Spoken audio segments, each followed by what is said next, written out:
Avant de plonger dans cette histoire incroyable, pensez à vous abonner à la chaîne et à activer la cloche. Ici, chaque récit a quelque chose à dire, et vous ne voudrez pas en manquer un seul. La salle était plongée dans l'ombre, seulement éclairée par la lueur vacillante d'un lampadaire extérieur qui filtrait à travers les grandes fenêtres. Assis dans son fauteuil en cuir, le millionnaire Julien Marchand observait la jeune femme qui venait d'entrer. Elle avançait avec une assurance presque surnaturelle, et ses yeux, noirs comme l'ébène, semblaient lire dans son âme. « Tu mourras demain », dit-elle d'une voix glaciale mais parfaitement posée. Julien éclata de rire, un rire sec et moqueur, celui d'un homme habitué à tout contrôler, à tout acheter, même la peur des autres. « Ma chère, tu es ridicule.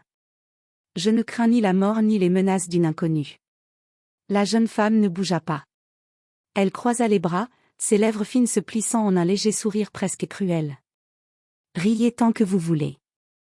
Demain, vous comprendrez que mes mots ne sont pas vains. » Julien secoua la tête et s'éloigna, pensant qu'il s'agissait simplement d'une tentative de provocation. Mais au fond de lui, un léger frisson commença à remonter sa colonne vertébrale, comme si une ombre invisible glissait sur sa peau. Le lendemain, sa villa luxueuse était silencieuse. Les rideaux tirés, les alarmes activées, ses gardes armés circulant dans chaque recoin, tout semblait sous contrôle. Mais quand un léger bruit se fit entendre derrière la porte de sa chambre, son rire arrogant se transforma en cri. La réalité dépassait ses moqueries, il était pris au piège. Et la jeune femme, celle qu'il avait ignorée, se tenait là, impassible, détentrice de son destin. Julien, pour la première fois de sa vie, suppliait. Julien Marchand ne dormit pas cette nuit-là. Chaque tic-tac de l'horloge résonnait dans sa villa comme un glas. Il avait toujours cru que l'argent pouvait tout acheter, la loyauté, la sécurité, la vie elle-même. Mais pour la première fois, il sentait le contrôle lui échapper. Les rideaux tremblaient légèrement sous le vent, et chaque ombre semblait se déplacer d'elle-même. Il se leva, tentant de calmer la panique qui montait. Ses gardes, postés dans les couloirs, répondaient à chaque appel avec une précision militaire, mais leur présence ne suffisait pas à chasser l'angoisse. Alors qu'il descendait les escaliers, une voix familière mais lointaine résonna dans sa tête, la même qu'il avait entendue la veille. « Tu mourras demain. » Le rire nerveux qu'il laissa échapper se perdit dans le vide de la grande maison. Il tenta de se convaincre qu'il s'agissait d'une hallucination, d'un stress passager. Mais quand il atteignit le hall, il découvrit un détail qui fit monter son cœur jusqu'à la gorge. Toutes les caméras de sécurité, habituellement surveillées en temps réel, affichaient un écran noir. Julien n'eut pas le temps de réagir. La porte d'entrée s'ouvrit brusquement, et elle était là, la jeune femme, immobile et silencieuse, comme si elle avait traversé les murs. Ses yeux le fixaient, et dans ce regard glacé, il vit l'avenir qu'il ne pouvait éviter. « Hier, tu as ri. Aujourd'hui, tu vas comprendre, » dit-elle calmement. Julien recula, mais il n'y avait nulle part où fuir. Chaque sortie était bloquée, chaque fenêtre sécurisée. L'argent n'avait plus aucune valeur ici. Sa gorge se noua, et la peur pure remplaça son arrogance habituelle. Et pour la première fois, le millionnaire qui avait cru tout contrôler réalisa qu'il était vulnérable, totalement à la merci de celle qu'il avait ignorée. Le jeu venait de commencer. Julien Marchand haletait, chaque pas résonnant dans le hall vide de sa villa. Ses gardes étaient là, mais leurs armes semblaient soudain dérisoires face à la présence silencieuse de la jeune femme. Elle ne bougeait pas, immobile comme une statue, et pourtant, Julien sentait son influence peser sur lui, comme une main invisible qui l'étouffait. « Pourquoi moi ?» demanda-t-il, sa voix tremblante, plus par peur que par curiosité. « Parce que tu as cru que rien ne pouvait t'atteindre » répondit-elle calmement. Elle avança d'un pas lent, mesuré, chaque mouvement précis et assuré. Julien recula, cognant contre un meuble de luxe, renversant un vase précieux qui se brisa dans un fracas sinistre. Le bruit aurait dû alerter ses gardes, mais étrangement, aucun d'eux ne réagissait.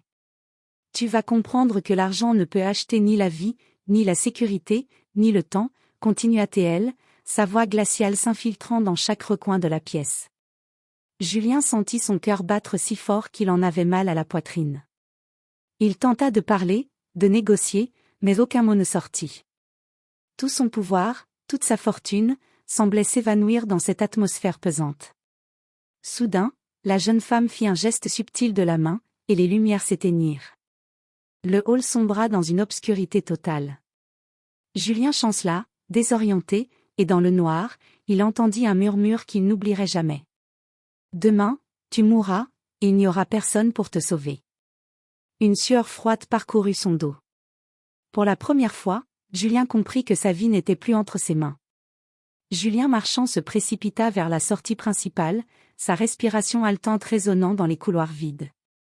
Chaque pas semblait le rapprocher de la liberté, et pourtant, quelque chose l'empêchait de respirer correctement, comme si l'air lui-même devenait plus dense, plus lourd.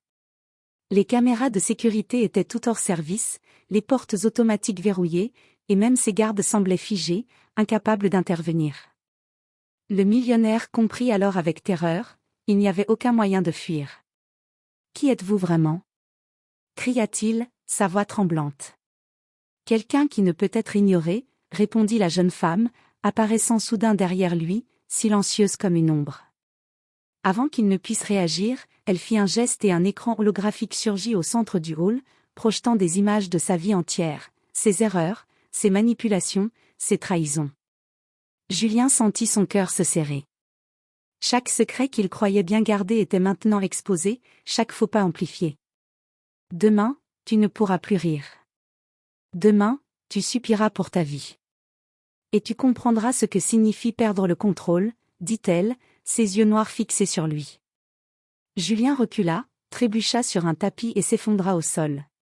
Sa panique était totale, son arrogance réduite à néant. Pour la première fois, il réalisa que ce n'était pas seulement une menace, c'était une prophétie qu'il ne pouvait éviter. Dans le silence oppressant de la villa, le seul son était son souffle court et la voix froide de la jeune femme, répétant, encore et encore. « Tu mourras demain, et il n'y aura personne pour te sauver. » Julien Marchand se leva, le corps tremblant, les yeux injectés de sang. Il tenta de se reprendre, de mobiliser sa fortune, son influence, ses gardes, mais rien ne semblait fonctionner. Chaque mouvement qu'il faisait semblait déjà prévu, anticipé.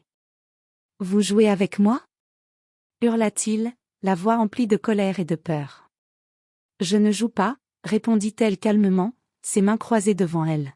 « Je ne fais que montrer la vérité. » Julien sentit une énergie étrange dans l'air, une force invisible qui l'empêchait d'atteindre la porte. Il voulut crier, appeler ses hommes, mais aucun son ne sortit de sa bouche. Comme si l'air lui-même refusait de lui obéir. Puis, soudain, elle avança de quelques pas, et une série d'images apparurent autour de lui, projetées dans l'air comme par magie, ses propres échecs, ses trahisons, les vies qu'il avait brisées. Chaque image le frappait avec la puissance d'un coup réel. Julien recula, choqué, incapable de détourner les yeux. « Tu as cru que l'argent pouvait tout acheter. Mais certaines choses sont au-delà de ton contrôle. Demain, tu verras ce que signifie vraiment la peur, » murmura-t-elle, comme si elle lisait ses pensées. Julien, pour la première fois de sa vie, sentit le sol se dérober sous lui. Ses gardes essayaient encore de l'atteindre, mais il semblait incapable de traverser la barrière invisible qui les séparait de la jeune femme. Son monde de luxe, de pouvoir et d'argent s'effondrait autour de lui. Et dans cette villa silencieuse, sous le poids de la prophétie, Julien comprit enfin, il n'avait jamais été maître de son destin. « Demain, tu mourras » répéta-t-elle, sa voix résonnant comme un glas dans son esprit. Julien Marchand passa la nuit entière à réfléchir, cherchant frénétiquement un moyen d'échapper à l'inévitable. Il fit tourner ses contacts, ses amis influents, ses ressources technologiques, mais rien ne fonctionnait. Chaque appel restait sans réponse, chaque système de sécurité semblait neutralisé, comme si la jeune femme anticipait chacun de ses mouvements. À l'aube, il se dressa dans le hall principal, son visage marqué par la peur et la fatigue. Ses mains tremblaient alors qu'il fixait la silhouette immobile de celle qui détenait sa vie. « Écoutez-moi. Je peux tout vous donner. Argent, pouvoir, entreprise, nommez-le. » supplia-t-il, essayant de rallier son ultime atout, la corruption et l'avidité. Mais elle secoua la tête lentement, presque avec tristesse. « Tu n'as rien compris. La richesse ne rachète pas ce qui doit arriver. Tu devrais avoir écouté la première fois. » Julien sentit la terreur le submerger. La villa semblait changer autour de lui, les murs se rapprochant, les ombres s'étirant comme des doigts noirs. Chaque tentative de fuite le ramenait inexorablement vers elle, comme si un pouvoir invisible le poussait à affronter son destin. « Pourquoi moi » hurla-t-il, sa voix brisée. « Parce que certains doivent comprendre avant qu'il ne soit trop tard, et toi, tu as refusé d'écouter, » répondit-elle calmement. Alors que le soleil se levait, Julien sentit la panique atteindre son paroxysme. Il savait que l'heure approchait, que la prophétie qu'il avait ignorée allait se réaliser. Ses cris résonnaient dans la villa vide, mais il n'y avait plus personne pour l'entendre. Et dans le silence pesant, avec l'ombre de la jeune femme immobile devant lui, Julien comprit enfin, il était prisonnier de son destin. « Demain, tu mourras », répéta-t-elle une dernière fois, avant que le temps ne commence à s'écouler vers l'inévitable. Le soleil se leva, projetant une lumière froide à travers les immenses fenêtres de la villa. Julien Marchand était éveillé depuis l'aube, incapable de dormir. Chaque tic-tac de l'horloge semblait marquer une seconde de trop. La peur qu'il avait consumée toute la nuit se muait en panique pure. Il se tenait au centre du hall, les mains crispées, regardant la jeune femme immobile devant lui. Il savait qu'elle détenait son destin, qu'aucune porte, aucun garde, aucun milliard ne pourrait le sauver maintenant. « Il est temps, » dit-elle simplement. « Je ferai tout. Tout ce que vous voulez. » balbutia Julien, sa voix tremblante. Mais ces mots n'avaient plus aucun pouvoir. Elle leva la main, et une brise invisible parcourut la pièce, faisant trembler les chandeliers et les rideaux. Julien recula, terrifié, et comprit que la prophétie n'était pas une menace vide, elle se réalisait maintenant, à cet instant précis. Soudain, la villa sembla se plier autour de lui. Les murs, les sols, les objets du quotidien se transformaient en pièges subtils. Chaque pas qu'il faisait le rapprochait de la jeune femme et l'éloignait de toute issue. Son esprit vacillait entre le désespoir et la folie. « Vous, pouvez, me tuer » murmura-t-il, la voix brisée. « Je ne tue pas. Je révèle ce que tu refuses de voir. La mort n'est pas seulement physique. Elle commence ici, » dit-elle en posant sa main sur son cœur. Julien sentit alors une chaleur étrange envahir sa poitrine, une douleur profonde et fulgurante. Il s'effondra à genoux, les larmes mêlées à la sueur, comprenant enfin, ce n'était pas seulement sa vie qui était en danger, c'était tout ce qu'il avait cru contrôler, tout ce qu'il avait bâti sur la peur et l'arrogance. La jeune femme le regarda calmement, impassible, tandis que le millionnaire se rendait compte que le vrai jugement venait de l'intérieur. Sa richesse, son pouvoir, ses alliances, tout cela s'effondrait devant la force invisible de la vérité et de la prophétie. « Demain, tu mourras », murmura-t-elle une dernière fois. Julien ferma les yeux, tremblant, conscient que ce « demain » venait de commencer. Le soleil approchait de son zénith, et la villa baignait dans une lumière crue, implacable. Julien Marchand était toujours à genoux, le corps tremblant, le visage marqué par la peur et la douleur. Chaque fibre de son être lui criait qu'il ne pouvait échapper à ce qui allait arriver. La jeune femme se tenait devant lui, immobile, comme si le temps lui-même s'était arrêté autour d'elle. Son regard était profond, hypnotique, et Julien sentit toutes ses certitudes s'évanouir. « C'est ici que tout se termine », dit-elle d'une voix douce mais tranchante comme une lame. « Non, je peux changer. Je peux tout réparer. » balbutia Julien, désespéré. Mais ses mots se brisaient dans l'air. Il réalisa alors que ce n'était pas une question de richesse, ni de pouvoir, ni de ruse. La prophétie n'était pas un jeu, c'était une loi qu'il avait défiée trop longtemps. Un silence oppressant s'installa. Julien sentit son cœur battre de plus en plus fort, une douleur aiguë irradiant dans sa poitrine. La villa elle-même semblait retenir son souffle, comme si le monde entier observait le moment précis où son destin allait se sceller. La jeune femme s'approcha lentement et posa sa main sur son épaule. Une chaleur étrange se répandit en lui, et il comprit que ce « mourir » n'était pas nécessairement la fin physique. C'était la fin de son arrogance, de ses illusions, de son contrôle absolu sur tout. « Tu as ri hier ? Aujourd'hui, tu supplies. Demain, tu renaîtras, ou tu disparaîtras, » murmura-t-elle. Julien tomba à genoux, les larmes coulant librement. Pour la première fois, il voyait la vérité sans filtre, et il comprit la portée de ses choix passés. Le temps sembla suspendu, chaque seconde s'étirant comme une éternité. Puis, comme un souffle qui traverse l'air, tout changea. Julien sentit une transformation profonde, la peur, l'orgueil et le contrôle qu'il croyait posséder fondirent comme neige au soleil. Son corps tremblait, mais son esprit commençait à s'ouvrir à une nouvelle compréhension. La prophétie s'accomplissait, mais pas comme il l'avait imaginé. La jeune femme ne venait pas pour le tuer, elle venait pour le réveiller. « Demain, tu mourras », répéta-t-elle, mais cette fois, sa voix portait une promesse plutôt qu'une menace. Julien ferma les yeux, sentant que sa vie allait changer à jamais. Et dans ce silence absolu, il comprit que le vrai pouvoir n'était jamais dans l'argent, mais dans la révélation de la vérité et de sa propre humanité. Julien Marchand se redressa lentement, le corps encore tremblant, mais l'esprit étrangement clair. La peur qui l'avait consumé avait disparu, remplacée par une lucidité nouvelle, une compréhension profonde de ses erreurs passées. La jeune femme se tenait toujours devant lui, immobile, son regard sombre mais apaisant. Julien observa chaque détail, son visage semblait à la fois humain et énigmatique, comme si elle appartenait à un monde au-delà de toute logique. « Qui êtes-vous réellement » demanda-t-il enfin, sa voix tremblante mais pleine de curiosité. « Je suis celle qui révèle ce que tu refuses de voir. Ni ange, ni démon.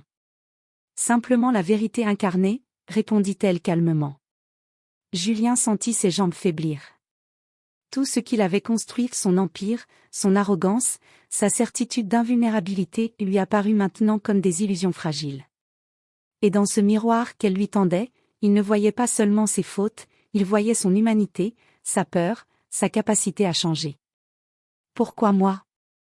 Pourquoi cette prophétie ?» demanda-t-il, tentant de comprendre la logique derrière tout cela.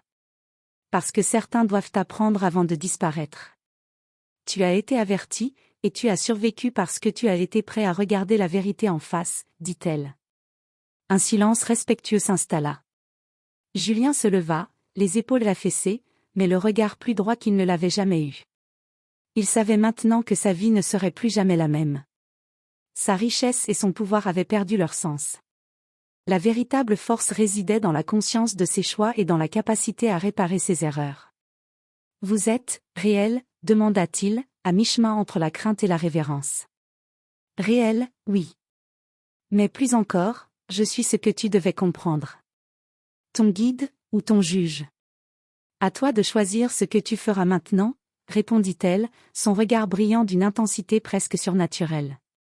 Puis, sans un mot de plus, elle s'évanouit dans l'air, comme une ombre dissipée par la lumière du jour. Julien resta seul, le cœur battant, conscient qu'il venait de survivre à ce qui aurait pu être sa fin. Mais il savait que cette expérience l'avait transformé à jamais. Le « demain » qui avait terrifié son esprit n'était plus une menace, c'était une renaissance. Et Julien Marchand, le millionnaire qui avait ri de la mort, comprit enfin que la vie véritable n'avait rien à voir avec l'argent, mais tout à voir avec la vérité et l'humilité. Quelques semaines s'étaient écoulées depuis cette journée fatidique. Julien Marchand n'était plus le même homme. Sa villa restait luxueuse, ses comptes impressionnants, mais tout cela avait perdu de sa valeur à ses yeux. La peur, la confrontation avec la prophétie, et surtout la rencontre avec la jeune femme mystérieuse, l'avaient transformé de manière irréversible. Il avait commencé à réparer ses erreurs, à tendre la main à ceux qui l'avaient blessé par son arrogance et sa cupidité. Ses entreprises, autrefois dirigées uniquement par le profit, devenaient des vecteurs de projets sociaux et de soutien aux plus vulnérables.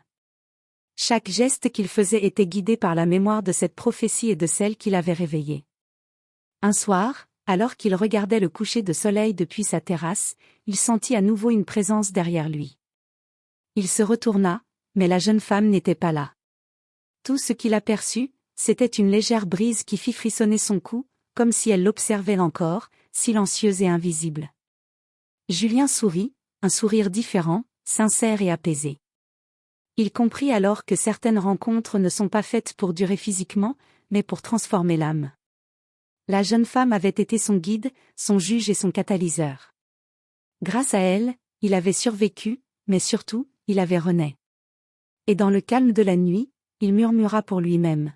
« Demain, je vivrai pleinement. » Le millionnaire qui avait ri de la mort était mort lui aussi, dans son arrogance.